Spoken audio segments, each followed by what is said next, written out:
Bây giờ có trả nợ cho tụi tao không? Hả? Thôi, khoan từ từ. Tôi cũng có sẵn ít tiền nè, để tôi trả giùm cho em tôi nha. Thế anh còn bao nhiêu tiền? Có nhiêu đây tiền thôi mà đòi tha cho thằng em bà đó. Nhiêu đây không đủ tiền để tụi tôi uống cà phê nữa kìa. Tao hỏi mày lần cuối, khi nào mày trả tiền cho tụi tao? Mày giỡn mặt tụi tao hả? Hả? Không, em không. Mày có tin tao lấy cái mạng mày không? Ừ? Em xin mấy anh tha cho em nốt lần này thôi. Em thề mấy bữa nữa em kiếm em bán cái gì em sẽ trả cho mấy anh, mà mấy anh tha cho em nốt lần này thôi. Câu đó tao nghe chán lắm rồi. Rồi mày tính khi nào trả hả? Mày tính nói câu đó xong rồi mày đi đúng không? Mày tìm cách trốn tụi tao đúng không? Hả? Lần này là thật anh ơi. Em Ơi, mấy cậu ơi, cái gì vậy? Trung ơi, con có sao không con? Hả, con làm cái gì vậy? Con lại đi gây sự với người ta đó phải không? Cái này không phải là gây sự, mà là thằng trai của bà nợ tiền của tôi. Trời ơi, nó thiếu nợ cậu bao nhiêu? Nó thiếu nợ tôi bao nhiêu hả? Để tôi nói cho bà nghe. Thằng con trai của bà nó chơi cá độ đá banh, rồi nó nợ tiền giang hồ xã hội đen, không có tiền trả. Tôi đã nói với nó rồi, dây nóng á chỉ có hai cách trả. Một là trả bằng tiền, hai là lấy mạng của nó. Đừng mà, bao nhiêu tiền vậy cậu? Bao nhiêu tiền tôi trả?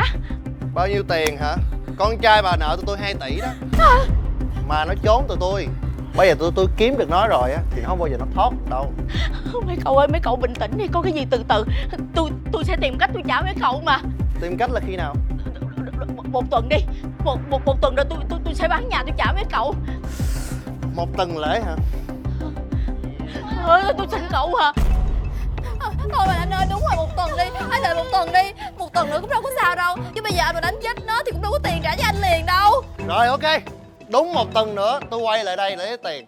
Và đủ, không thiếu, và không năn nỉ gì hết. Nếu như một tuần lễ nữa mà không có tiền trả cho tôi, nếu mà còn như vậy nữa thì khỏi cần năn nỉ hay cái gì hết á. Lúc đó nhà bà sẽ sáng như cái khung đây.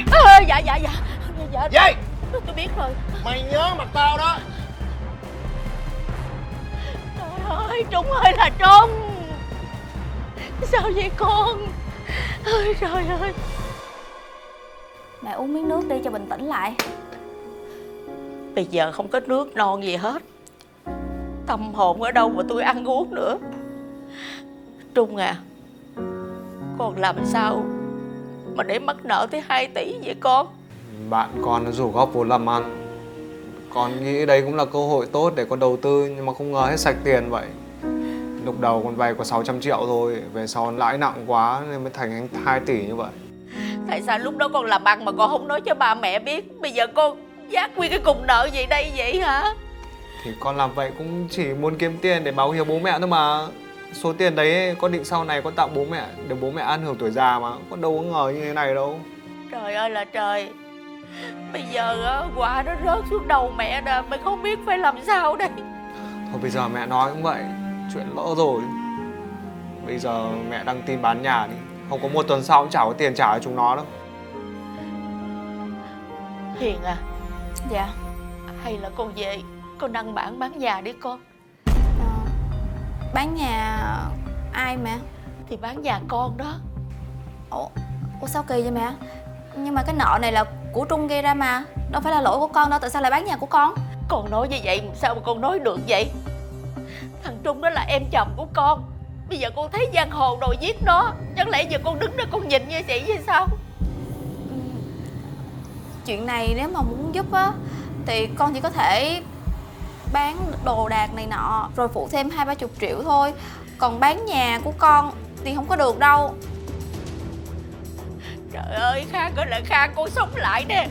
Con nhìn coi con vợ con nó đối xử với gia đình mình như vậy nè, con coi được không? Ý con không phải là như vậy.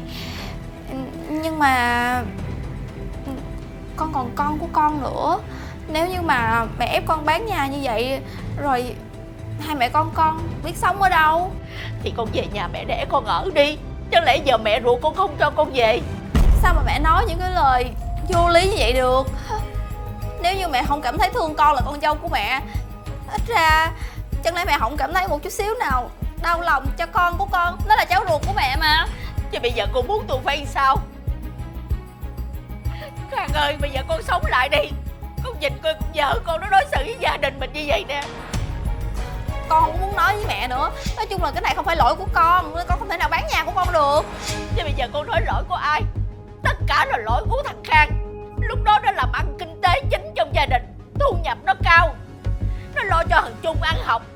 Nhưng mà từ ngày nó lấy cô tới bây giờ, bao nhiêu tiền nó đem về nhà cho cô hết. Nó không có lo cho thằng Trung ăn học đàng hoàng. Bây giờ cô thấy nó thiếu kiến thức không? Nó ra đi làm đó, nó bị người ta lừa gạt nó.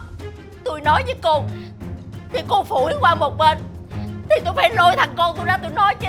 Bây giờ cô muốn cái gì? Thôi mẹ à, chồng của con đã mất 5 năm rồi, mẹ đừng có lôi ảnh vô nữa. Chuyện này nếu như mà con có thể thì con sẽ cố gắng giúp. Còn bán nhà thì nhất định là không có được. Thôi cũng đến giờ con phải đón con của con tan học rồi. Con xin phép trước. Tôi nói cô nè, tôi cảnh cáo cô đó, nếu mà cô không thực hiện á thì cô đừng có trách tôi nghe chưa.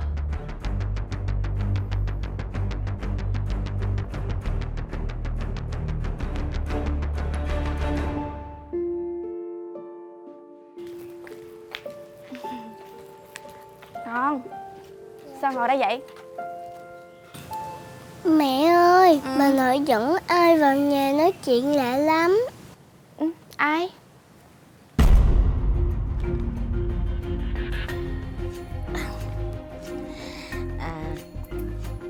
Cô á, cô thấy không, tôi nói có sai không? Điện nước đầy đủ mới hết, giấy tờ nhà đầy đủ.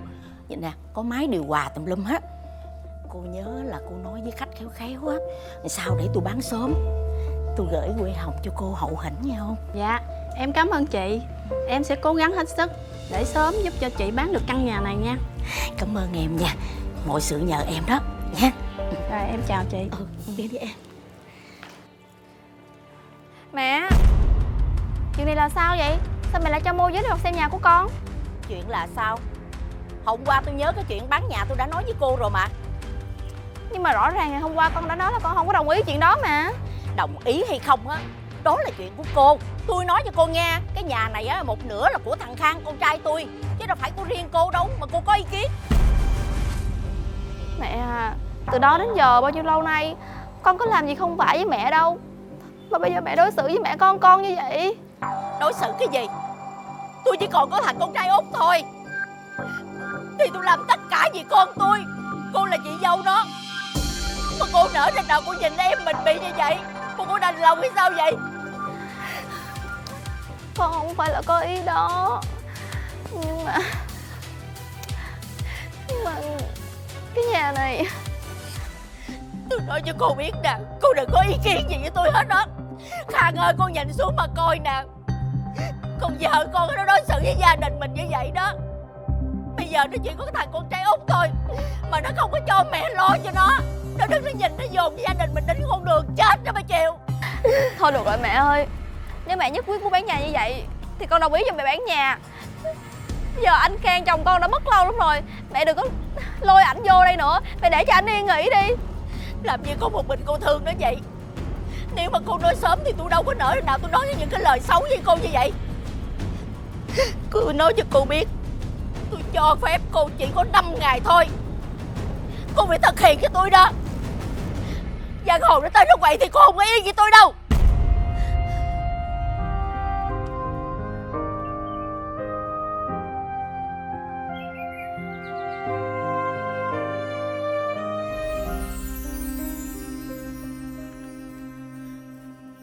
Ủa, hai cha con xách đồ đi đâu vậy? Đi về quê chứ đi đâu. Mắc cái gì mà hai cha con không về quê? Mẹ, bà bán nhà. Cái gì? Sao ông bán nhà mà ông không nói tôi một tiếng gì không? Giờ này bà còn hỏi tôi câu nói đó hả? Cái chuyện mà thằng Trung nó thiếu nợ giang hồ 2 tỷ, bà giấu tôi biết hết rồi. Tôi giấu ông là tại vì tôi biết cách giải quyết. Cái cách của bà là đi qua bên con Hiền ép nó bán nhà để đưa tiền cho bà trả nợ cho thằng Trung đó hả? Bà làm vậy bà coi được đó hả? Ủa, cái nhà đó đâu phải là của riêng nó, một nửa là của thằng Khang mà. Của chồng công vợ, nhà đó công sức của vợ chồng nó làm ra. Bây giờ chồng nó có chết rồi, sau này cái nhà nó cũng để lại cho con Thư ở. Người ta nói mũi dại lái chịu đòn. Thằng Trung này Nó là con của tôi với con của bà. Muốn cứu thằng Trung á là tôi với bà bán nhà, chứ có cớ đâu bà qua bà kêu chị dâu bán nhà trả nợ cho em chồng. Bà làm vậy tôi coi nó không có được nhau, mất đạo đức lắm. Nhưng mà bây giờ ông bán nhà rồi, tôi với ông đi ở đâu? Về quê á mà ở. Còn cái nhà từ đường ba má tôi để lại dưới á, về dọn lại mà ở. Nhưng mà Không có nhân gì vậy đó. Tôi đã quyết định rồi. Còn bà muốn về dưới thì về, còn muốn ở đây á thì ở, chứ cái nhà tôi đã giao người ta rồi đó, nghe không? Tôi không ép uổng ai đó, tùy bà. ông Còn mày về tới dưới quê đi, rồi biết tao.